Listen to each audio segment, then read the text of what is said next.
Kailangan may pabigat dito sa harap kasi patarik to eh. Para hindi ma-daos-dos patalikod yung sasakyan namin. Tignan nyo kung gaano kataas yung bundok na inakyat ng sasakyan. Pinilit pa rin namin iakyat yung sasakyan mga kababayan kasi may dala kaming bigas.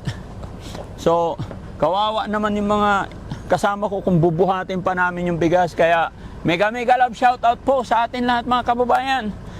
Salamat po sa walang sawa ninyong pagsuporta sa amin. Ang bagal ng driver ngayon ah. Ibulusok mo doon.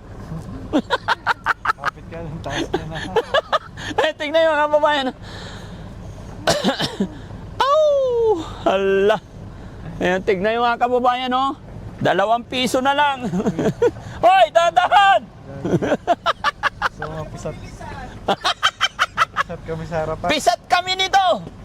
Oh.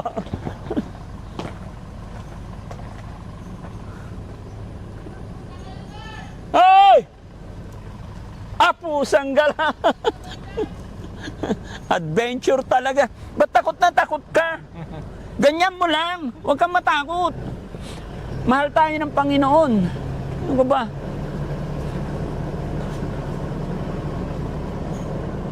Sige, bante.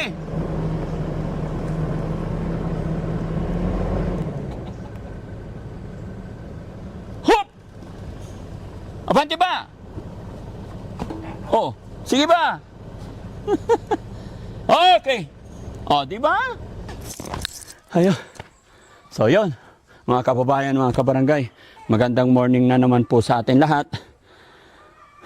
Buti na lang mga kababayan, medyo matirik yung araw, walang ulan, kaya nakaabot yung sasakyan namin papunta rito.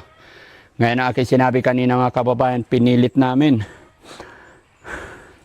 para tingin yung mga sasakyan dito dahil may dala kaming bigas para po kay Rapol. Kung natatandaan nyo yung vlog natin nakaraan na isang binata, walang kamot, walang tiil, pero nagtatanim siya ng saging nung inabutan namin noon, ay nakaraang araw. Kaya na-upload namin, napanood ng ating mga kababayan, maraming naawa. At nung time na nagpunta kami dito, nakwento nila sa akin yung hirap ng buhay. Kaya naman, dito ang Team Daddy Frankie, kasama lahat ang team, para nagdala ng bigas para sa binatang walang tiil. So mga kababayan, samahan niyo po kami dahil meron din tayong isang kababayan. Sino ba yun? Si Anonymous of New Orleans. Nagpadala po yan ng 12,000 plus na pinaghati-hati niya sa ating mga beneficiary at may 2,000 rin para kay Sir Edison Butiti. So kay Kuya Rapol na lang po ang hindi natin naibibigay. Kaya samahan niyo po kami kasi may bigay siyang 4,000 para kay Kuya Rapol. Samahan niyo kami mga kababayan. Let's go. Tara, Kuya Edison, tsaka Jesse, yung aking mga translator. Interpreter. Yes po. Ayan. Ito yung bahay ni Kuya Rapol, no? Opo, ito yung bahay nila. Ayong buntag! Buntag, Nay. Nay, kumusta? Ayo, ma'am. Andito kami. Oh, dayon mo, sir. Anong ginagawa ni nanay? Naghugas ng plato, sir. Oh, tapos na almusal? Human na, sir. Human na. Unsay sudan? Bulad. Bulad. Bulad. Napabulad. Wala na, sir. Musulod kami nay ha. Oo. Maayong buntag ulit. Oh. Kumusta ang kinabuhi? Ay. Maura gihapon. Maura gihapon. Gwapa gihapon. Ay. Gwapa. Dili. Dili, bakit? Gwapa ah? Oh. Kay tigulang naman, sir. Eh, kinsay tigulang, gwapa pa rin. No? Hama si si Rapol. Tuwa sa iyang area, sir. Naghagba sa iyang uma. Naghagbas, Oo. uma, bukid. Bukid po. Oh, bukid. Iyang tahitian diri sa Luyo. Nagtagpas. Oo, naghagbas. Masipag si Rapol. Kay kuan, siya man nang nagbuhi sa amo, sir. Siya yung nag-ano, bumubuhay. Siya yung nagbuhay. Oo. Nang iyang tanom, iyang hinluan. Tahitian niya. Bakit mo nasabi na, bakit niya nasabi na siya yung nagbuhay? Ngano nakasulti man kanay nga si Rapol ang nagbuhi sa inyo ha? Kay, kuan, magkatas ang kahiti. Di may makapalit og bugas. Yang kahiti. Dahil daw sa tahiti na yan, ay yun Bis yung may kahiti niya. nagkapira sila. Ang tahiti. O tahiti kasi tawag dyan sa tambo. Ah. Ginagawang walis. Yun yung inaalagaan ni Rapol. Oo. Tahiti, yun yung tawag sa Dito sa Walis. bundok, tahiti talaga pangalan yan. alin? Yung walis tambo, tahiti ang pangalan. Yung puno na pinagkukuhaan ng product ng walis tambo. Bulaklak yan, yun yung ginagawa eh. Yung bulaklak niya. Buti na lang, Nay, no? Nay, sabi mo, ang laking bagay, ang laking tulong na parang nagiging breadwinner si Kuya Rapol. Di ba? Sir. Di ba, explain mo, sabi niya kanina. Nay, ngano makaingon man ka nga dako kay tabang si Rapol sa inyo ha? Kuan sa yang tanom sir, magkuan man kami ang Harvest. magpakarbis ako yang sugo. Dahil sa tanim ni Rapol, nagka-harvest sila, kaya Gamay nagkapira lang sila. po usay magkuamig pulo kadosina diha sa pami makapalit og bugas sir. Papalit bugas. Mawa naman si nanay. Pero Nay, nung pinanganak mo si Rapol, lumabas siya sa iyong lawas na way kamot, way tiil. Ano naramdaman mo? Explain mo sa kanya. Unsay gibati ni mo nay nga nakaanak kag bata nga walay kamot, walay tiil. Kuan sir, naglisod ko anak dili lang ko sa balay nanganak anak dili sa ospital. Unsa man siya pag anak inaanak na gid siya? Anak gyud sa paggawas niya. Inborn talaga siya. Kaya nga, ano naramdaman niya? Unsay gibati nimo ti? Unsay gibati nimo ba nga nakaanak kag inaanak na walay tiil, walay kamot? Nalungkot ka ba? Kahilak ko. Ano man? Kuan ko sa iya ha, naluoy ko nagtan-aw. Naiyak ka Oo. dahil walang paa at Oo. kamay. Magugulat ka. Kasi way kamot, way tiil. Siyempre, nung pinanganak, sabi niya, maluoy siya, muhilak siya, umiyak siya. Di ba? Naawa siya. Pero Nay, ngayon sinabi mo, siya pala yung breadwinner. Di ba? Kasi mga kababayan, mga kabarangay, ito yung sinasabi nga po, or kasabihan talaga na, hindi natin alam kung anong mangyayari. Even though, or anything happen, sitwasyon, kalagayan natin dito sa mundong ibabaw. Pag nilabas tayo sa mga ganun. Kasi hindi lang dito ko nasaksihan mga kababayan. May pinsan din po ako pinanganak na parang bulol, tapos hindi siya nakapag-aral talaga, sa bahay lang. Although, yung magulang niya, nung mula pagkapanganak niya, may business sila, may hanap buhay sila. So, marami silang magkakapatid. Tapos siya, sinasabi nila nung time na yon, walang silbi. Kasi nga, special eh. Pero may kamay, may paa. Pero yung isip niya special. Late bloomer kumbaga. Pero ito na. Yung sinasabi nilang bata na walang silbi, after a year, ilang taon, nawala yung business nila. Tapos yung mga kapatid niya, nagsipag-asawa na. Ang naiwan ngayon sa bahay, yung walang silbing bata. Di ba? Tapos, dumating yung time na yung nanay at tatay matatanda na. Wala na rin silang business. Alam mo ngayon ang nangyari? Kung sinong bumubuhay doon sa nanay, yung special child. Siya yung nagsasaing, siya yung nagluluto, siya yung nag-aalaga sa kanyang nanay. Dahil yung mga anak na pinaaral nung nanay at tatay, nung time na by business pa sila, napunta na sa malalayo, nagsipag-asawa na. Kaya sabi ng tatay, noon, hindi kita pinapansin. Hinahayaan lang kita, iwan-datnan lang kita, dahil alam kong may problema ka. Alam kong wala akong maaasahan sa'yo. Pero ngayon, tumanda na siya ang nag-aalaga, yung walang silbing bata na sinasabi nila.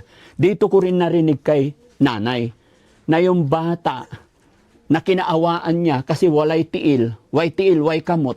Pero sa kanya na mismo galing yung mga pananim ni Kuya Rapol na pinagkukuha ng walis tambo, yun ang nagsusisilbing pangkabuhayan nila. Di ba? Kaya mga kababayan, mga kabarangay, lahat ng anak or anything happen, ano't anuman sitwasyon ng kapatid natin, wag natin mamalitin, wag nating isipin na walang silbi. Dahil may ginawa si God At dyan po pumapasok yung sinasabi nila, ni minsan hindi nagkamali si God. May purpose po ang lahat. Kasi kagaya ng pinsan ko, kagaya ng kinikwento ko sa inyo, kung lahat ng anak niya nakapag-aral, walang ganun, umalis lahat. Sino nag-alaga doon sa nanay? Di ba? Wala. Kaya may purpose si God, anuman meron tayo, pasalamatan natin lagi. Nay, no? Puntahan namin si Rapol, malayo po ba? Layo. Sa loyo, sir. Di sa. Naa kami dalang bugas, Nay. Salamat, sir. Oh, pero kausapin lang namin, ha? Sir. Oh, puntahan namin. Alam mo ba yan, Bay? Oo, alam ko. Yan. So mga kababayan, samahan niyo po kami. Puntahan natin si Kuya Rapol. Mauna ka ba? Hindi ko alam. Sa likod daw eh. Doon tayo daan. Yung sipag talaga mga kababayan. Dito, dito. Bata na yun. Yan daan. Dito daan. Saan? Dito daan. Ah, ito. Dandahan lang kay. Ito yung mga kababayan, yung nagsisilbing ano. Uy! Madulas to, huwag kayong tutungtong dyan. Makati. Ay, grabe, mga kababayan, nayon siya. Nayon siya, mga kababayan. Ayun. Ayun siya, mga kababayan, napakasipag niya, no? Grabe. Yan yung ano, mga kababayan, sabi ni nanay na kinaawaan niya. Why kamot, why tiil, pero nakakapagtrabaho siya. No? Ayan. Hala. Bay, maing buntag, bay. Idol, andyan pala kayo. Oo. Kumusta ka? Okay naman. Okay naman. Abot kami dire. Mag-istoryahe ta. No? Di po. Ha? Di po. Oh, dito tayo sa hindi mainit. La. Nililinis mo dito? Sige nga, tignan ko nga. Nilinisan. Ingat ka, ha? Baka maputol mo yung kamay mo. Di po. Ha? Dahan-dahan lang. Dahan-dahan lang. Ang galing.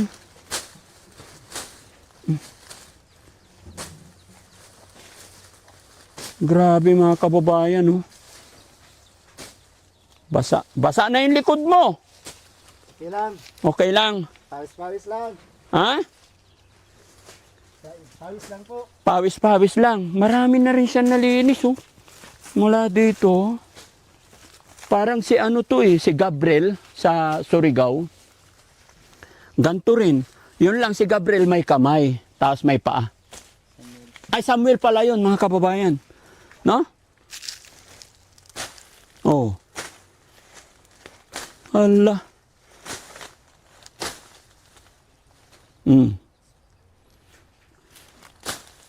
Sipag mo talaga, bay. No? Po. Dito ka, dito, halika. Upo ka, mag-istoryahe ta muna.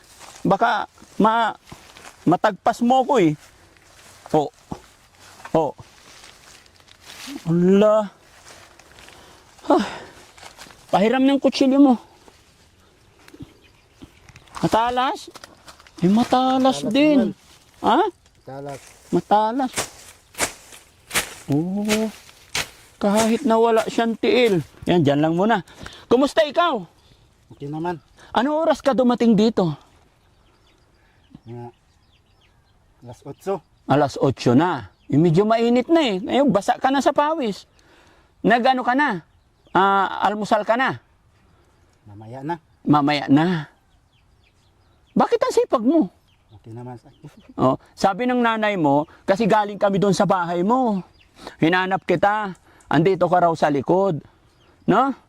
Sa'yo pala to. Ikaw pala nag-aalaga nito. Oo. Anong pangalan nito? Titi. Leti? Titi. Titi? Titi. Ito mga kababayan, sinasabi nilang titi. Dito po yung kinukuha yung walis tambo. May nakita ko doon, pakuha nga yung konti para makita nila. Kasi ngayon ko lang din nakita yung puno ng titi na to na ginagawang walis tambo, mga kababayan. No? Yan. Ha? Ha? Tahi-ti. Tahiti. Ha? Yan mo lang. Tahiti. Ito, pagpag muna, no? Ito, pwede nang gawin to pag natuyo. Hindi, lahurot pa og puspos tanan bago makuan, bago gawain ng Tanggalin muna yung pagpag. yung pagpag niya. Ang dami, ano? Pero kailangan ibilad para matanggal. Pag tuyong-tuyo na. Ito po yun mga kababayan, yung walis tambo natin na tinatawag. Pinakamatibay na walis tambo. Ito naman yung kanyang puno. Ayan. Siya rin naman yung alaga ni Kuya Rapol dito sa likod ng bahay. Siya yung nagbabantay. Kumbaga, siya yung ang tawag dito, nagmamanage po nito.